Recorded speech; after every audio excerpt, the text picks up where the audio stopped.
ನೋಡಿದ್ರಿ ಏನ್ ಅನ್ಸುತ್ತೆ ಗೌಡ? ಕರೆಕ್ಟ್ ಹೇಳ, ಸುಳ್ಳು ಹೇಳ್ಬೇಡ. ಮಿಯಾಕಲಿಪ್ಪ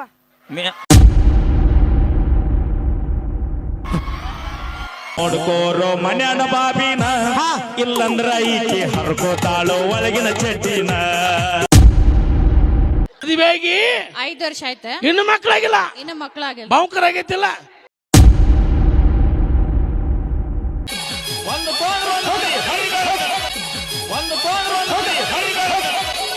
ಬರಿಬೇಕಾದ್ರೆ ಮನೇಲಿ ನಮ್ಗೂ ತಾಯಿ ಇದಾರೆ ಅನ್ನೋದು ನೆನಪಾಗ್ಲಿಲ್ವಾ ನಿಮ್ಗೆ? ಎಷ್ಟು ಅಸಹ್ಯವಾಗಿ ಹೆಣ್ಮಕ್ಳ ಮೇಲೆ ಲಿರಿಕ್ಸ್ ಬರ್ದಿದ್ದಾರೆ ಅಂದ್ರೆ ಇಂಡೈರೆಕ್ಟ್ ಆಗಿ ಎಷ್ಟು ಕೆಟ್ಟ ಡಾರ್ಕ್ ಹ್ಯೂಮರ್ ನ ಬೆಳೆಸಿದ್ದಾರೆ ಗೊತ್ತಾ? ಕೇಳಿದ್ರೆ ಹಂಗೆ ವಾಕರ್ಕೆ ಬಂದ್ ಅಸಹ್ಯ ಆಗ್ತಾ ಇದೆ ನನಗೆ.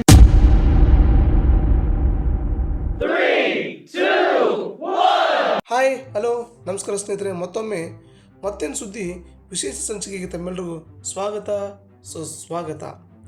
ಸ್ನೇಹಿತರೆ, ಕಳೆದ ಕೆಲವು ದಿನಗಳಿಂದ ಸೋಷಿಯಲ್ ಮೀಡಿಯಾದಲ್ಲಿ ಬಹಳ ವ್ಯಾಪಕವಾಗಿ ಚರ್ಚೆ ಆಗ್ತಿರೋದು ಉತ್ತರ ಕರ್ನಾಟಕದ ಜನಪದ ಸಾಹಿತ್ಯದ ಕುರಿತು ಮತ್ತು ಅಲ್ಲಿನ ಹಾಸ್ಯ ಕಲಾವಿದರ ಕುರಿತು.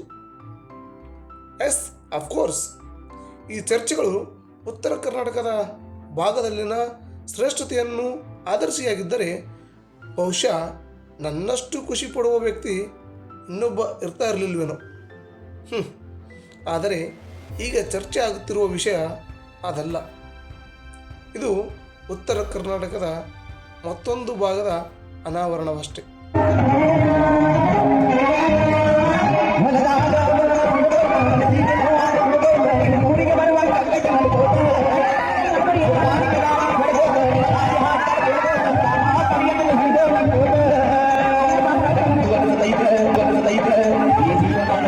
ನಾನು ಮೊದಲೇ ಹೇಳಿದಂತೆ ಈಗ ಉತ್ತರ ಕರ್ನಾಟಕದಲ್ಲಿ ನಡೆಯುತ್ತಿರುವ ಬಿಸಿ ಬಿಸಿ ಚರ್ಚೆಯು ಆ ಭಾಗದ ಅಭಿವೃದ್ಧಿಯ ಕುರಿತಾಗಲಿ ಅಥವಾ ಸಾಧನೆಗಳ ಕುರಿತಾಗಲಿ ಅಲ್ಲ. ಸ್ನೇಹಿತರೆ, ನಿಮಗೆ ನೆನಪಿದೆಯಾ, ಕಳೆದ ಕೆಲವು ದಿನಗಳ ಹಿಂದೆ ಉತ್ತರ ಕರ್ನಾಟಕ ಭಾಗದ ಜಾನಪದ ಕಲಾವಿದನೊಬ್ಬ ಪೋಕ್ಸೋ ಕಾಯ್ದೆ ಅಡಿಯಲ್ಲಿ ಅರೆಸ್ಟ್ ಆದ ಅಂತ ಹೆಸರಾಗಿರುವ ಮೈಲಾರಿ ಅಕ್ಟೋಬರ್ 24, 2025ರಂದು ಮಹಾಲಿಂಗಪುರ ಹೊರವಲಯದ ಲಾಡ್ಜ್ ಒಂದರಲ್ಲಿ ಲೈಂಗಿಕ ದೌರ್ಜನ್ಯ ಎಸಗಿದ್ದಾರೆ ಅಂತ ಆರೋಪಿಸಲಾಗಿದೆ. ಬೆಳಗಾವಿ ಜಿಲ್ಲೆ ಚಿಕ್ಕೋಡಿ ತಾಲೂಕಿನ ಅಪ್ರಾಪ್ತೆಯ ಮೇಲೆ ದೌರ್ಜನ್ಯ ಎಸಗಿದ್ದಾರೆ ಅಂತ ಆರೋಪಿಸಲಾಗಿದೆ. ಇತ್ತೀಚಿನ ದಿನಗಳಲ್ಲಿ ಅವನು ಹಾಡುತ್ತಿದ್ದ ಹಾಡುಗಳು ಬಹಳಷ್ಟು ವೈರಲ್ ಆಗಿದ್ವು ಮತ್ತು ಜನ ಅವನ ಹಾಡಿಗಾಗಿ ಹುಚ್ಚೆದ್ದು ಕುಣಿತಿದ್ರು. ನೀನು ಇಲ್ಲದ ನನ್ನ ಬದುಕು ನೋಡಿ, ಕಾಲಿಗೆ ಚಿಕ್ಕಯ್ಯಾರ ಬಿಚ್ಚಿ ಒಗದೆ ನವಲಿಯಾಗ ಮಂದಿಯ ಮಾತ ಮನಗಂಡ ತುಂಬಿಕೊಂಡಿ ನಿನ್ನ ತೆಲಿಯಾಗ ಹಚ್ಚ ಚುಚ್ಚು ಮಂದಿ ಹಚ್ಚ ಚುಚ್ಚು ಮಾಡಿರು ಹಚ್ಚಗೊಂಡ್ಯಾಗ. ನೋಡುತ್ತಿದ್ದಂತೆ ಅವನನ್ನು ಟ್ರೆಂಡಿಂಗ್ ಸ್ಟಾರ್ ಅಂತ ಕರೆಯೋಕೆ ಶುರು ಮಾಡಿದರು. ಮೈಲಾರಿ ಹೆಸರಿನ ಈ ಯುವಕ ಕೇವಲ ಕೆಲವು ದಿನಗಳಲ್ಲಿ ಉತ್ತರ ಕರ್ನಾಟಕ ಭಾಗದ ಮ್ಯೂಸಿಕ್ ಮೈಲಾರಿಯಾಗಿ ಪ್ರಸಿದ್ಧಿ ಪಡೆದುಬಿಟ್ಟ. ಮುಂದಿನದೆಲ್ಲವೂ ಕಾಲದ ನಿರ್ಣಯವಾಗಿತ್ತು. ಅಪ್ರಾಪ್ತೆ ಮೇಲೆ ಲೈಂಗಿಕ ದೌರ್ಜನ್ಯ ಆರೋಪ, ಮ್ಯೂಸಿಕ್ ಮೈಲಾರಿ ವಿರುದ್ಧ ಪೋಕ್ಸೋ ಕೇಸ್. ಸ್ನೇಹಿತರೆ, ಇಲ್ಲಿ ಮೈಲಾರಿಯು ಕೇವಲ ಆಪಾದಿತನಷ್ಟೇ. ಅವನ ಮೇಲೆ ಕೇಳಿಬರುತ್ತಿರುವ ಆರೋಪವನ್ನು ಈ ದೇಶದ ಕಾನೂನು ವ್ಯವಸ್ಥೆ ನೋಡಿಕೊಳ್ಳುತ್ತದೆ ಮತ್ತು ನಾವು ಅದಕ್ಕೆ ಗೌರವವನ್ನು ಕೊಡಬೇಕಾದ್ದು ನಮ್ಮ ಕರ್ತವ್ಯವೂ ಕೂಡ ಹೌದು. ಅದೇನೋ ಸ್ಕ್ಯಾಮ್ ಮಾಡ್ರೆ ಅದರೊಳಗೆ ನಾವು ಸಿಕ್ಕಾಕ್ಕೊಂಡಿವಿ. ಕಾನೂನು ಅದ ಸರ, ಕಾನೂನಾತ್ಮಕವಾಗಿ ನನಗೂ ಸಂವಿಧಾನ ಅನ್ನೋದದ ಸರ, ನನಗೂ ಹೋರಾಟ ಮಾಡ್ತೀನಿ ರೀ. ನಾನು ನಿರಪರಾಧಿ ಅಂತ ನಾನು ಸಾಬೀತು ಮಾಡ್ಕೋತೀನಿ ಸರ್. ಇಲ್ಲಿ ಮೈಲಾರಿ ಮೇಲೆ ಹೊರಿಸಿರುವ ಆರೋಪವನ್ನು ಚರ್ಚಿಸುವ ಮತ್ತು ಒಂದು ನಿರ್ಣಯಕ್ಕೆ ಬಂದು ಬಿಡುವ ಅಧಿಕಾರ ಖಂಡಿತ ನಮಗೂ ಇಲ್ಲ, ನಿಮಗೂ ಇಲ್ಲ. ಆದರೆ ಯಾವಾಗ ಮೈಲಾರಿಯ ಅರೆಸ್ಟ್ ಆಯಿತಲ್ಲ, ಅಲ್ಲಿಂದಲೇ ಈ ಸಾಮಾಜಿಕ ಜಾಲತಾಣಗಳಲ್ಲಿ ಅನೇಕ ಚರ್ಚೆಗಳು ಶುರುವಾದವು. ಮೈಲಾರಿಯ ಅರೆಸ್ಟ್ ಆದ ನಂತರ ಉತ್ತರ ಕರ್ನಾಟಕ ಭಾಗದಲ್ಲಿ ಜಾನಪದ ಸಾಹಿತ್ಯದ ಹೆಸರಿನಲ್ಲಿ ಬರೆಯುತ್ತಿರುವ ಹಾಗೂ ಹೊರಬರುತ್ತಿರುವಂಥ ಅನೇಕ ಅಶ್ಲೀಲ ಮತ್ತು ಅಷ್ಟೇ ಅಸಹ್ಯಕರವಾದ ಹಾಡುಗಳ ವಿರುದ್ಧ ಧ್ವನಿಗಳು ಕೇಳಿಬಂದವು. ಯಾರು ಬರ್ದಿದ್ದನ್ನೆಲ್ಲ ನಾನು ಮಸ್ತಾನ್ ನಿನ್ನ ಗಿಂಡಿ ಅಂತೆ, ಆಂಟಿ ಅರ್ಜೆಂಟ್ ಹಬ್ಬ ಅಂತೆ, ಎಲ್ಲ ಕರ್ನಾಟಕ ಜನತೆಗೆ ನಾನು ರಿಕ್ವೆಸ್ಟ್ ಮಾಡಿ ಕೇಳ್ತಾ ಇದ್ದೀನಿ, ಇಮಿಡಿಯೇಟ್ ಆಗಿ ಹೋಗಿ ಸಾಂಗ್ ಗಳನ್ನ ಚೆಕ್ ಮಾಡಿ. ಯೂಟ್ಯೂಬ್ ನಲ್ಲಿ ಮಿಲಿಯನ್ಸ್ ಗಟ್ಟಲೆ ವ್ಯೂಸ್ ಗಳು ಬೇರೆ ಇದೆ ಇದಕ್ಕೆ. ಜವಾರಿ ಜಾನಪದ ಅನ್ನೋ ಹೆಸರಲ್ಲಿ ಕೆಲವೊಂದಷ್ಟು ಹಾಡುಗಳನ್ನ ಎಷ್ಟು ಕಚ್ಚಡವಾಗಿ ಬರ್ದಿದ್ದಾರೆ ಅಂದ್ರೆ ಕೇಳದ ಕಿವಿಲ್ ರಕ್ತ ಬಂದ್ಬಿಡುತ್ತೆ. ಇಂಥ ಸಾಹಿತ್ಯಗಳನ್ನ ಬರಿಬೇಕಾದ್ರೆ ಮನೇಲಿ ನಮಗೂ ತಾಯಿ ಇದಾರೆ ಅನ್ನೋದು ನೆನಪಾಗ್ಲಿಲ್ವಾ ನಿಮ್ಗೆ? ಎಷ್ಟು ಅಸಹ್ಯವಾಗಿ ಹೆಣ್ಮಕ್ಳ ಮೇಲೆ ಲಿರಿಕ್ಸ್ ಬರ್ದಿದ್ದಾರೆ ಅಂದ್ರೆ ಇಂಡೈರೆಕ್ಟ್ ಆಗಿ ಎಷ್ಟು ಕೆಟ್ಟ ಡಾರ್ಕ್ ಹ್ಯೂಮರ್ ನ ಬೆಳೆಸಿದ್ದಾರೆ ಗೊತ್ತಾ? ಹೇಳಿದ್ರೆ ಹಂಗೆ ವಾಕರ್ಕೆ ಬಂದ್ ಅಸಹ್ಯ ಆಗ್ತಾ ಇದೆ ನನ್ಗೇನೆ. ನಿನ್ನೆ ಫೇಮಸ್ ಉತ್ತರ ಕರ್ನಾಟಕ ಇನ್ಫ್ಲುಯೆನ್ಸರ್ ಒಬ್ರು ಕಾಲ್ ಮಾಡಿ ಹೇಳ್ತಾರೆ, ಇಷ್ಟು ಕೆಟ್ಟದಾಗಿ ಬರೀತಾ ಇದಾರೆ ಸಾಂಗ್ಗಳು, ಇದನ್ನ ಟ್ರಾಕ್ಟರ್ ಗಳಲ್ಲಿ ಆಟೋಗಳಲ್ಲಿ ಜೋರಾಗಿ ಹಾಕೊಂಡ್ ಬೇರೆ ಓಡಾಡ್ತಾ ಇದಾರೆ, ಹೆಣ್ಮಕ್ಳು ತಲೆ ಎತ್ಕೊಂಡು ಓಡಾಡಕ್ ಆಗ್ತಾ ಇಲ್ಲ ಉತ್ತರ ಕರ್ನಾಟಕದಲ್ಲಿ ಅಂತ. ಇವತ್ತು ನಾನು ಆ ಸಾಂಗ್ ನ ನೋಡಿದ್ಮೇಲೆ, ಆ ಲಿರಿಕ್ಸ್ ಗಳನ್ನ ಓದಿದ್ಮೇಲೆ ಎಷ್ಟು ಅಸಹ್ಯ ಆಗ್ತಾ ಇದೆ ಅಂದ್ರೆ, ಮನುಷ್ಯರ ನೀವೆಲ್ಲನೂ ಒಂಚೂರಾದ್ರೂ ಮಾನವೀಯತೆ ಇದೆಯಾ ನಿಮ್ಗೆ? ಹೆಣ್ಮಕ್ಳಂದ್ರೆ ಅಷ್ಟೊಂದು ಚೀಪ್ ಆಗೋದ್ರಾ ಈ ತರ ಕೆಟ್ಟದಾಗ ಸಾಂಗ್ ಬರೆಯಕ್ಕೆ? ಜಾನಪದ ಜವಾರಿ ಅನ್ನೋ ಹೆಸರಿಗೆ ಮಸಿ ಬಳಿಯೋ ಕೆಲಸ ಮಾಡ್ತಾ ಇದ್ದೀರಾ. ಗೆಳೆಯರೆ, ಉತ್ತರ ಕರ್ನಾಟಕದ ಹುಡುಗನೇ ಆಗಿರುವ ನಾನು ಇಲ್ಲಿನ ಜವರೆ ಭಾಷೆಯನ್ನು ಹಾಡುತ್ತಾ, ಜಾನಪದ ಗೀತೆಗಳನ್ನು ಕೇಳುತ್ತಾ, ಹಳ್ಳಿಯ ಸೊಗಡನ್ನು ಅನುಭವಿಸುತ್ತಾ, ಜನರ ನಾಡಿ ಮಿಡಿತವನ್ನು ಅರಿಯುತ್ತಾ, ಕಡೆಗೆ ಖಡಕ್ ರೊಟ್ಟಿಯ ಜೊತೆಗೆ ತುಸು ಪುಡಿಕಾರವನ್ನೂ ಹೆಚ್ಚಿಗೆ ತಿಂದು ಬೆಳೆದವನೇ. ಅಂಥದ್ರಲ್ಲಿ ಈ ಅಸಹ್ಯ ಮತ್ತು ಅಶ್ಲೀಲ ಜಾನಪದ ಗೀತೆಗಳ ಕೇಳದೇ ಇರುತ್ತೇನೇನು? ಆಗೊಂದು ವೇಳೆ ನಾನು ಕೇಳಲಿಲ್ಲವೆಂದರೂ ಸಹ ಇಲ್ಲಿನ ಟ್ರ್ಯಾಕ್ಟರ್ಗಳು, ಆಟೋ ಡ್ರೈವರ್ಗಳು ಬಿಡ್ತಾರಾ ಹೇಳಿ? ನಮ್ಮ ಕಿವಿಗಳು ಒತ್ತಟಿಗಿರಲಿ. ಕೊನೆ ಪಕ್ಷ ತಮ್ಮ ಕಿವಿಗಳನ್ನೂ ಲೆಕ್ಕಿಸದೆ ತಮ್ಮಿಂದ ಸುಮಾರು 3-4 ಕಿಲೋಮೀಟರ್ವರೆಗೂ ಆ ಹಾಡುಗಳ ಧ್ವನಿಗಳನ್ನು ಕೇಳುವಂತೆ ಮಾಡಿಬಿಡುತ್ತಾರೆ. ಇದು ಒಂಥರ ತಿರ್ಪೇಶೋಕಿ ಅಂದರೂ ತಪ್ಪಾಗಲಿಕ್ಕಿಲ್ವೇನೋ. ಟ್ರ್ಯಾಕ್ಟರ್ಗಳ ಡಿಜೆ ಮ್ಯೂಸಿಕ್ ಸಿಸ್ಟಮ್ಗಳಲ್ಲಿ ಮನಸ್ಸಿಗೆ ಬಂದ ಜಾನಪದ ಹಾಡುಗಳನ್ನು ಹಾಕೊಂಡು ರಸ್ತೆಗಳಲ್ಲಿ ಸಂಚರಿಸಿ ಜನರ ನೆಮ್ಮದಿಗೆ ಬೆಂಕಿ ಕೊಳಿ ಇಡುತ್ತಿರುವ ಹಿನ್ನೆಲೆಯಲ್ಲಿ ಇವತ್ತು ಖುದ್ದು Ghataprabha CPI H D Mulla ಅವರು ಮತ್ತು ಸಿಬ್ಬಂದಿಗಳು ಫೀಲ್ಡ್ ಇಳಿದು ಕೆಲ ಟ್ರ್ಯಾಕ್ಟರ್ ಡ್ರೈವರ್ಗಳಿಗೆ ಚಳಿ ಬಿಡಿಸಿ ಖಡಕ್ಕಾಗಿ ಎಚ್ಚರಿಕೆ ನೀಡಿದ್ದಾರೆ. ನಾನು ನೋಡಿ ಬಂದ್ ಮಾಡ್ತೀಯ ಯಾಕಷ್ಟು ಇನ್ನು ಹಚ್ಚಲ್ಲ ಹೆಸರು ಹೇಳ್ಬೇಕು ನಾನು ನಿಮ್ಗೆ. ಪ್ರಿಯ ವೀಕ್ಷಕರೇ, ಇತ್ತ ಕಡೆ ಮೂಲ ಜಾನಪದಕ್ಕೂ ಮತ್ತು ಕೆಲವು ಕನ್ನಡದ ಹೆಸರಾಂತ ಸಿನಿಮಾಗಳ ಟ್ಯೂನ್ಗಳಿಗೂ ಬೆಂಕಿ ಹಚ್ಚಿ ಇವರುಗಳು ಅಶ್ಲೀಲವಾದ ಸಾಹಿತ್ಯವನ್ನು ಬರೆಯುತ್ತಿದ್ದರೆ, ಅತ್ತ ಕಡೆ ಅದೇ ಅಶ್ಲೀಲವಾದ, ಕೇಳಲು ಕರ್ಕಶವಾದ ಹಾಡುಗಳನ್ನು ಹಳ್ಳಿಗಳ ಪ್ರತಿ ಮನೆಗಳ ಮಂದಿಗೆ ಕೇಳಿಸುವಲ್ಲಿ ಈ ಟ್ರ್ಯಾಕ್ಟರ್ಗಳು ಮತ್ತು ಮನೆಯೊಳಗಿನ ಮೊಬೈಲ್ಗಳು ಯಶಸ್ವಿಯಾದವು. ಮೂಲ ಜಾನಪದ ಸಾಹಿತ್ಯದ ಮೇಲೆ ಆಗುತ್ತಿರುವ ಅನ್ಯಾಯವನ್ನು ಮತ್ತು ಸೆಕ್ಸ್ ಓರಿಯೆಂಟೆಡ್ ಗೀತೆಗಳನ್ನು ಜನ ಎಷ್ಟು ಅಂತ ಸಹಿಸಿಕೊಂಡರು ಹೇಳಿ? ಇತ್ತ ಕಡೆ ಮೈಲಾರಿ ಅರೆಸ್ಟ್ ಆಗುತ್ತಿದ್ದಂತೆ ಅಷ್ಟೂ ಸಿಟ್ಟು ಕಾಡ್ಗಿಚ್ಚಿನಂತೆ ಒಮ್ಮೆಲೆ ಹರಡಿಬಿಟ್ಟಿತು. ಅದು ಮುಂದುವರಿದ ಭಾಗವಾಗಿ ಅನೇಕ ಹೆಣ್ಣು ಮಕ್ಕಳು ಇವರ ವಿರುದ್ಧ ವಿಡಿಯೋಗಳನ್ನು ಮಾಡಿ ಹರಿಬಿಟ್ಟರು. ಕೆಲವೊಂದಿಷ್ಟು ಜನ ರೀಲ್ಸ್ಗಳಲ್ಲಿ ತಮ್ಮ ಆಕ್ರೋಶವನ್ನು ಬಿಚ್ಚಿಟ್ಟರು.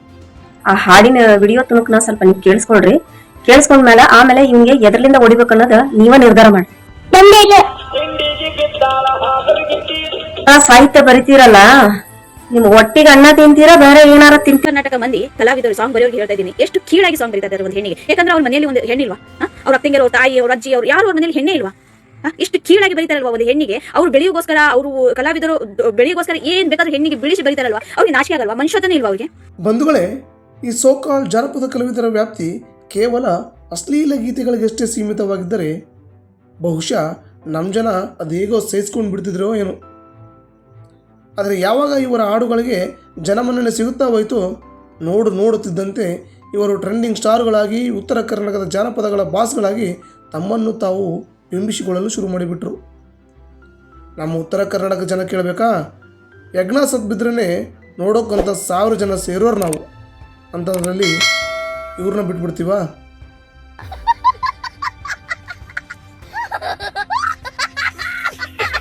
ರಸಮಂಜರಿ ಕಾರ್ಯಕ್ರಮಗಳ ಹೆಸರಲ್ಲಿ ಪ್ರತಿ ಹಳ್ಳಿಗಳಿಗೂ ಇವರುಗಳನ್ನು ಕರೆಸಲಾಯಿತು. ಯಾವುದೇ ಮದುವೆ ಮುಂಜಿಗಳಿರಲಿ, ರಥೋತ್ಸವ ಜಾತ್ರೆಗಳಿರಲಿ, ಅಲ್ಲೆಲ್ಲ ಈ ಜಾನಪದ ಕಲಾವಿದರನ್ನು ಆಮಂತ್ರಿಸುವುದು ಪ್ರತಿಷ್ಠೆ ಎಂಬಂತೆ ಬಿಂಬಿತವಾಗಲು ಶುರುವಾಯಿತು.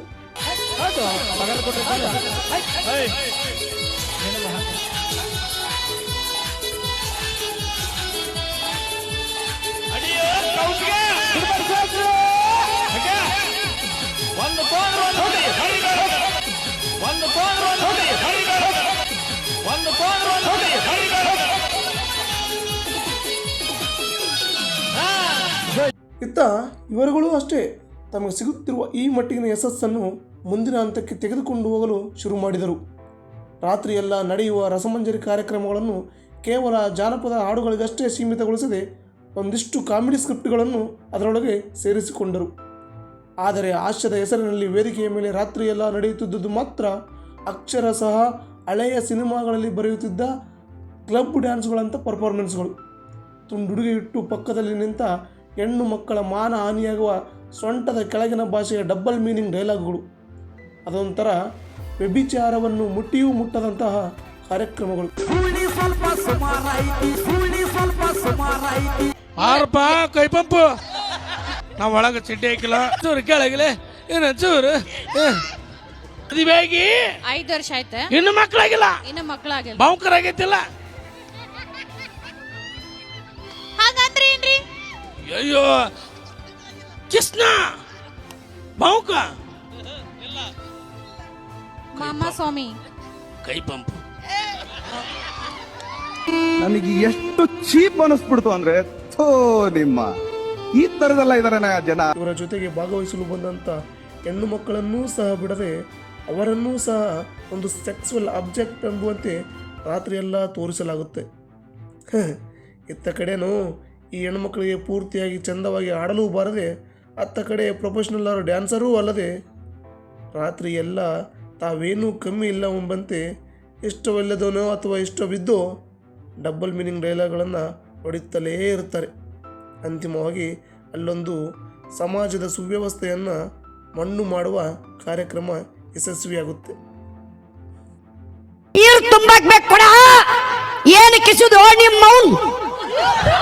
ಕಡೆ ಇಡೀ ಕಡೆ ಯಾಕೆ ಗೇಟ್ ಹಾಕಿರ್ತಾರಂದ್ರ ಪುಸ್ತಕದ ಒಳಗೆ ಹೋತಂದ್ರ ನನಗ ಕೊಟ್ಟಾಕ ಬರೋದು ಅಣ್ಣ, ಅದು ಹಿಂಗೋ ಅಣ್ಣ, ಹಿಂಗ ಅಲ್ಲೋ. ದೇವ್ರೇ ಇನ್ನ ಎಷ್ಟು ದಿನ ಅಂತ ಹೊಡ್ಕೋಬೇಕು ನಮ್ ಸಿಂಗಲ್ ಇರೋ ಹುಡುಗರು ಅವ್ರ ಗಂಟೆ. ಈ ಹುಡುಗಿ ಊರೈತಿ ಬಿಜಾಪುರ. ನಮ್ಮ ದುರ್ದುಂಡಿ ಹುಡುಗರ ಕೈಯಾಗ ಸಿಕ್ಕ್ರ ಬೇತಾನ 6-4 ನಿಮ್ದ್ರೊಳ ನಂದು ಹಾಕುರ್ರಿ. ಹಿಂಗಾದ್ರೆ ದೇಶ ಯಾವಾಗಲೇ ಮುಂದಕ್ಕೆ ಬರೋದು. ಸ್ನೇಹಿತರೆ, ಹಂಗಂತ ಇವರ ಚೇಷ್ಟೆ ಇಲ್ಲಿಗೆ ನಿಲ್ಲೋದಿಲ್ಲ. ಅದೇ ಊರಿನ ಹಿರಿಯರನ್ನು ಅಥವಾ ಯುವಕರನ್ನು ವೇದಿಕೆ ಮೇಲೆ ಕರೆಸಿಕೊಂಡು ತಮ್ಮ ಅಶ್ಲೀಲ ತೆವಲಿನ ಕಾಮಿಡಿಗಾಗಿ ಅವರನ್ನು ಕಾಮಿಡಿ ಪೀಸ್ಗಳಂತೆ ಬಳಸಿಕೊಳ್ಳಲಾಗುತ್ತದೆ. ಈ ವಿಡಿಯೋದಲ್ಲಿ ಬೆಂಕಿಲತಾ ಅಂತ ಕರೆಸಿಕೊಳ್ಳುವ ಆ ಹುಡುಗಿ ಆ ಹುಡುಗನನ್ನು ಅತ್ಯಂತ ಕೆಟ್ಟದಾಗಿ ಸ್ಪರ್ಶ ಮಾಡೋದನ್ನು ನೋಡೋಕ್ಕೆ ಅಸಹ್ಯ ಅನಿಸುತ್ತೆ. ಸಹಜವಾಗಿ ಹರೆಯಕ್ಕೆ ಬಂದ ಹುಡುಗರು ತಮ್ಮ ದೇಹದಲ್ಲಾಗುವ ಬದಲಾವಣೆಗಳ ಕುರಿತು ಒಂದಿಷ್ಟು ಕ್ಯೂರಿಯಾಸಿಟಿ ಹೊಂದಿರ್ತಾರೆ ಅನ್ನೋ ಕನಿಷ್ಠ ಪ್ರಜ್ಞೆ ಇಲ್ಲದೆ ಈ ಹುಡುಗಿ ಅವನ ಮೈ ಮುಟ್ಟೋದನ್ನು ನೋಡೋಕ್ಕೆ ಅತ್ಯಂತ ಅಸಹ್ಯ ಅನಿಸುತ್ತೆ. ಅಷ್ಟೂ ಅಲ್ಲದೆ ಆ ಹುಡುಗನ ಬಾಯಲ್ಲಿ ಜಾನಿ ಸೀನ್, ಮಿಯಾ ಖಲೀಫಾ ಅನ್ನೋ 4 ಸ್ಟಾರ್ಸ್ಗಳ ಹೆಸರು ಬೇರೆ ಹೇಳಿಸಲಾಗುತ್ತೆ. ಇದೊಂಥರ 4 ಸ್ಟಾರ್ಗಿಂತಲೂ ಕಡಿಮೆ ಇಲ್ಲದಂಥ ಕಾರ್ಯಕ್ರಮಗಳು ನಮ್ಮ ಉತ್ತರ ಕರ್ನಾಟಕದಲ್ಲಿ ನಡೀತಲೇ ಇದ್ದಾವೆ. ಅಂದ್ರೆ ಅವನಕಿನ್ನ ಮೊದಲು ನನಗೆ ಅರ್ಜೆಂಟ್ ಐತಿ. ಮಾತಾಡೋ ಹುಲಿ. ಅಯ್ಯೋ ಗೌಡ್ರ, ಅಯ್ಯೋ ಬಣ್ಣನಾಕಿಲ್ಲ ಆಕೆನ ಅಪ್ಪಚ್ಚಿ ಹೇಳ, ಈಕಿನ ನೋಡಿದ್ರೆ ಏನ್ ಅನ್ಸುತ್ತೆ? ಜಾನೋ ಸೆನ್ಸ್ ಪೆಟ್ರೆ ಕೆಲಸ ಮಾಡ್ತಾರಲ್ರಿ. ತಡಿ, ಏ ಪೊಲ್ಲು ಬಾಯ್ಲಿ, ಈಕಿನ್ ನೋಡಿದ್ರಿ ಕರೆಕ್ಟ್ ಹೇಳ ಗೌಡ. ಇತ್ತ ಬಾಯ್, ಏ ಬಾಯ್ಲಿ ಈಕಿನ್ ನೋಡಿದ್ರಿ ಏನ್ ಅನ್ಸುತ್ತೆ ಗೌಡ? ಕರೆಕ್ಟ್ ಹೇಳ, ಸುಳ್ಳು ಹೇಳ್ಬೇಡ. ಮಿಯಾ ಖಲೀಫಾ ನೀನ್ ಸೈಡ್. ಉತ್ತರ ಕರ್ನಾಟಕದ ಜನಪದ ಸಾಹಿತ್ಯಕ್ಕೆ ಈಗ ಬಂದಿರುವ ಈ ಕೆಟ್ಟ ಹೆಸರಿಗೆ ಕೇವಲ ಇವರುಗಳಷ್ಟೇ ಕಾರಣವಾ? ಇವರನ್ನು ವೇದಿಕೆ ಮೇಲೆ ಕರೆಸಿ 6 ತುರಾಯಿಗಳಿಂದ ಸನ್ಮಾನಿಸಿ ಇವರು ಮಾಡುವ ಅಶ್ಲೀಲ ಕಾಮಿಡಿಗಳಿಗೆ ಸಿಳ್ಳೆಯ ಚಪ್ಪಾಳೆ ತಟ್ಟುವ ಮೂಲಕ ಪ್ರೋತ್ಸಾಹಿಸಿದ ಅಷ್ಟೂ ವಿಕೃತ ಮನಸ್ಸುಗಳು ಈಗಿನ ಅವ್ಯವಹಾರಕ್ಕೆ ಪಾಲುದಾರರೇ. ಹಾಗೆ ನೋಡಿದರೆ ಉತ್ತರ ಕರ್ನಾಟಕದ ಸಾಹಿತ್ಯ ಅತ್ಯಂತ ಶ್ರೇಷ್ಠವಾದ ಸಾಹಿತ್ಯ. ಇಲ್ಲಿ ಗೀಗಿ ಪದಗಳಿದ್ದಾವೆ, ಡೊಳ್ಳಿನ ಪದಗಳಿದ್ದಾವೆ, ಚೌಡಕಿ ಪದಗಳಿದ್ದಾವೆ, ಮೊಹರಂ ಪದಗಳಿದ್ದಾವೆ, ಸೋಬಾನ ಪದಗಳಿದ್ದಾವೆ. ಹೀಗೆ 1-2 ಇವುಗಳನ್ನು ಹೇಳುತ್ತಾ ಹೋದರೆ 1-2 ವಿಡಿಯೋಗಳಲ್ಲಿ ಮುಗಿಯುವಂಥದ್ದಲ್ಲ. ಹಾಗೆ ನೋಡಿದರೆ ಈ ಸಾಹಿತ್ಯವನ್ನು ನಂಬಿಕೊಂಡ ಹಲವಾರು ಕಲಾವಿದರು ಕೂಡ ಉತ್ತರ ಕರ್ನಾಟಕದಲ್ಲಿ ನೆಲೆಯಿಲ್ಲದೆ ಅಲೆದಾಡುವಂಥ ಪರಿಸ್ಥಿತಿಯಲ್ಲಿದ್ದಾರೆ. ಈಗಲಾದರೂ ಉತ್ತರ ಕರ್ನಾಟಕದ ಜನ ಬದಲಾವಣೆಯ ದಿಕ್ಕಿನತ್ತ ಯೋಚಿಸಬೇಕಿದೆ. ಇಲ್ಲಿನ ನೈಜ ಇತಿಹಾಸವನ್ನು, ನೈಜ ಜನಪದ ಸಾಹಿತ್ಯವನ್ನು ಗುರುತಿಸಿ, ನೈಜ ಜನಪದ ಕಲಾವಿದರನ್ನು ಗುರುತಿಸಿ ಅವರಿಗೊಂದಿಷ್ಟು ಪ್ರೋತ್ಸಾಹ ಮತ್ತು ಬೆಂಬಲ ನೀಡುವ ಹೊತ್ತು ಈಗ ಬಂದಾಗಿದೆ. ಆ ನಿಟ್ಟಿನಲ್ಲಿ ನಾವು ನೀವು ಕೆಲಸ ಮಾಡೋಣ ಅನ್ನೋದೇ ನಮ್ಮ ಆಶಯವೂ ಕೂಡ ಆಗಿದೆ. ಇಂತಹ ಅನೇಕ ವಿಡಿಯೋಗಳ ಮೂಲಕ ಮತ್ತೊಮ್ಮೆ ನಿಮ್ಮ ಮುಂದೆ ಬರುತ್ತೇನೆ. ಅಲ್ಲಿವರೆಗೂ ನಮಸ್ಕಾರ, ಬಾಯ್ ಬಾಯ್.